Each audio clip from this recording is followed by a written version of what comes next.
Hello and welcome to Tabletop 24. I'm Alan. I'm John. I'm Brian. And welcome to another episode of We'll Play Again, where we take a look at games we've recently got to the table. We take a look at a view of how quickly we're going to get back to the table. With ever-growing collections, time can be precious. So we answer the question of, would we play again?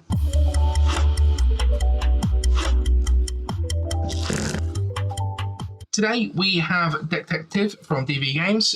We were very lucky enough to be provided this by them at UKGE when we're just getting around to getting We'll Play Again treatment.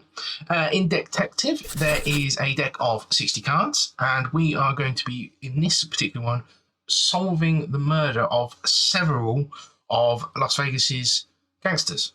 So we will literally go straight through the deck. As we go through, we will start to see bits of evidence, bits that will tie these suspects together, and it's our job therein to get to some sort of resolution. And we'll be asked a few questions at the end of the game, at the end of the deck, whereby we will need to come up with some conclusions, and we will have to decide on a few of these factors of what's going really on in the game. Before we go any further, obviously this will be wrought with spoilers. We'll try not to go through the deck at all, but obviously, as you can see straight away, we have got our setup of our crime scene. So that is very early on in the deck, very straight away. But like I say, spoilers throughout, you have been warned. We're probably going to talk a little bit about those spoilers, but we'll try and keep it as minimal as we can. But first things to say is how easy this is to set up. There's a little bit of reading to get to this point, but this is probably a couple of minutes into it. You will set up a crime scene, and all of the Decktectives versions are like this, where they have this sort of 3D crime scene that you'll be setting up, which has a little bit of clues on the front and the back of every card, and you'll set up some sort of information that you'll be then using to go through the deck and being given evidence to sort of look at this, deduce what's going on. And yeah, I think they don't get much more easier to set up than this when it comes to escape room games. Yeah, I mean, you're playing a team of detectives, so it's a co-op game. And as Alan said, you're going through, finding little bits of clues about the people, explain how that works mainly. You get a hand of cards, and you have to decide which ones to reveal to the group, which goes into the evidence that you've collected about them.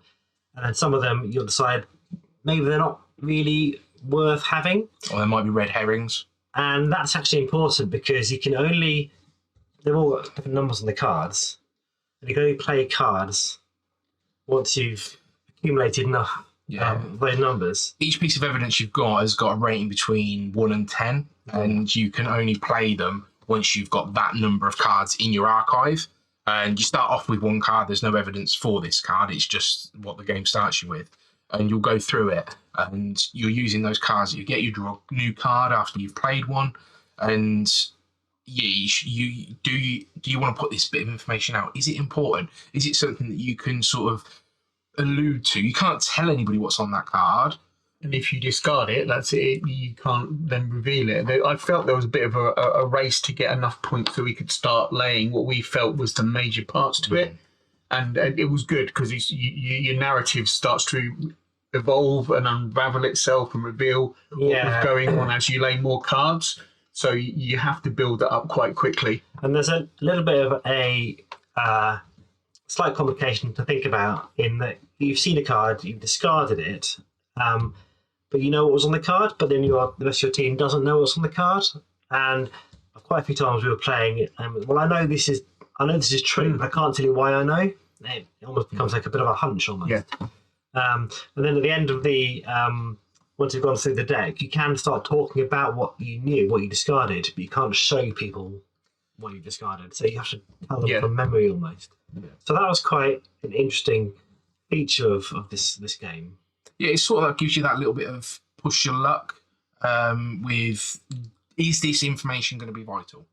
Is this a red herring? Does it actually provide the group with more information, or is it something that is quite clearly just information for me, and I can use that at a later point? Now, the idea, like Brian says, is you're not supposed to discuss those cards you discard, but you can discuss them at the end of the game. So yeah, getting rid of something just to boost your archive is vital, I think. Yeah, there's always that fear that you've made that mistake, and because in these kind of games, you never know what small clue is going to pivot the whole case on, and often it can just be one or two things that seem irrelevant at the time, as it were. And so, yeah, you just got a bit of a leap of faith almost to sort of. Yeah, and it's got some massive leaps of faith in this. I think there isn't all of the evidence you need in all of the cards. I could be wrong, but I think when you get to that final sort of the showdown, if you will, I think there's a few bits and pieces you have to really deduce from the cards you've seen. I don't think it very much goes in black and white. It doesn't have this is it.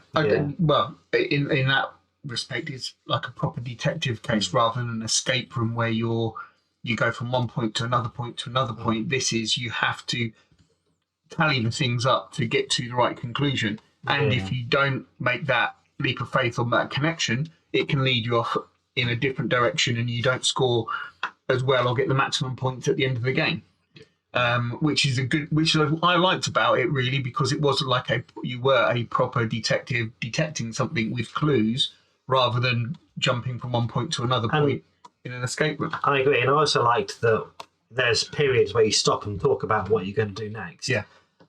Break point, essentially. And I did feel like I was part of a team trying to discuss, well, what do we think's going on? Yeah. And just, trying to persuade each other of your theories. And we sat around the table, we played this before, and we were sort of going, well, this is what I think, and we did work cooperatively together. And I think the thing that's very unique about this is it played very well at 4 players. Yeah. A lot of these type of games do not play well. I've previously done a solo role play again of Cantaloupe Book 1. That you can play it with more people, but it's not going to work. This is very much scaled around working with people. So on the setup card, for instance, here, if you're playing it on your own, you get 5 cards. If you're playing it with any number of players up to 6, you get 3, 2, or 1 card. And then you're using those cards, drawing new cards to decide whether you're going to play. I think 4 players played this very well. Yeah. We had 12 bits of information between us, and we could quite easily get to a point. I think maybe having that volume of cards out there might have given us a bit of a swing. Not quite sure, but and whether different player counts would make it more complex, whether we just got a really nice sweet spot. But they didn't feel like at any point we were really stuck. No. It was never too much of a decision whether to discard a card or keep a card. No. You had to make that choice, but it wasn't, you didn't feel like you were going to make a bad choice. You were quite clear on which choices were going to be good for you. What I also liked is it's not just the cards that you need to look at, it's the scene as well. And it's a nice 3-dimensional scene. You've got the front, you've got the sides and the backs. And actually, you need to use this. Yeah. No spoilers, essentially. But there's stuff on here that is really important to help you understand what's going on and what happened. And, So I like that. I felt like I was there, basically. Yeah, I mean, there was nothing in the game that had you veering off on wild tangents. It's quite tight, wasn't it? Yeah, it kept quite tight, kept you on point, and kept you focused on the task in hand. I enjoyed it far more than I expected to. I'll be very honest with you. I really did enjoy it. Having done other escape rooms and exit games and unlocked, this stands up with it. With any of them, it really does. It's a tight, well produced, good narrative detective game. Yeah, and it does something very different. Like we keep harping on about the scenery bit, and I think it really does. It does something very different, and it's like in the exit games, you've got tear behind this, fold this, that sort of stuff, and you're playing with the components. But this is very elegant in what it does. It's a couple of cards in the box, and you've got a scene. Go. There's important information in, like Brian said, there's important information in the scene that you'll slowly discover. And one of the things that this does come onto some spoiler territory is on the back of some of these cards, it will throw you through a loop. It will say, right, okay, this is what's happening. And from very early on, I think the case sort of takes a bit of a turn, and we're told to speed up. Yeah. So it's you playing against the deck that's in front of you, as well as trying to solve this case for you. There's definitely a time limit, isn't there? Yeah. The FBI get there. Yeah, and at the end of the day, you're playing a card, drawing a card. So you're very quickly going to go through that deck, and it is timed on how many cards you're putting through. And at the end of it, you get to the point you're using these little clips to clip on the questions so that you can't sort of change your answer, and flipping it. Did you get this right answer? Did you get this right conclusion? Did you put these two bits together? Some of those questions, I don't think we were quite expecting. Like they were relevant and they were good, but I think I think one question in particular did catch us off guard, and it did take us a long time to say, right, this is what we're going to go for, and we got it right, which was good, and we scored quite well on it. But one thing I want to just sort of come back to on the sort of playing it multiplayer, you really need to be on the same page. If you're not on the same page as the people that are around you, you could end up discarding cards that you're going to need. Yes. And you've got to be able to talk that case through. So I think that some people might try and quarterback this type of game. I think the system deters from that because no one person's got all of the information. And I think it's not like we're passing bits of information either. It's public to everybody. So I think, there's certain people that you could play this with that it might fall foul with. But I think other than that, it played really, really well for us at multiplayer. And we don't normally play this type of game. It was something that was like, right, we've got an hour, and that's what it plays in. Yeah. Played 68 minutes, start to finish for us. So let's try it. Let's give it a go. And from multiplayer, it's something that I'm really quite pleased with. So with that in mind, then, Job, we're going to try this a little bit different. It's not going to be would you play this again, because obviously we know what the answers are. But it's going to be would you play something in the series of this again? Yeah, I would play something in this series again soon. I think I'd definitely pick another one up and give another one a go. I liked how it set up, how it played. I liked how the narrative unfolded. I mean, we were high-fiving and whooping at the end when we realised how well we'd done. So definitely, I would play this again soon. Right. The same. I'd play it again soon. I mean, I love the way this played. I'd definitely pick up another one in this series and see this again. Really. Yeah. Straight across the board, it's a play again soon for us. For me as well. It does something different. Having played several unlocks, exit games, it's different, and being able to play it on a multiplayer version, whether this is the latest one in the series, whether it was just this one worked really well or what, it hit that really good point for us. So we'll play again soon from all of us. So if you haven't done so already, please check out our other videos on the channel, give us a like and a subscribe, and we'll catch you next time. Take care. Bye. Bye.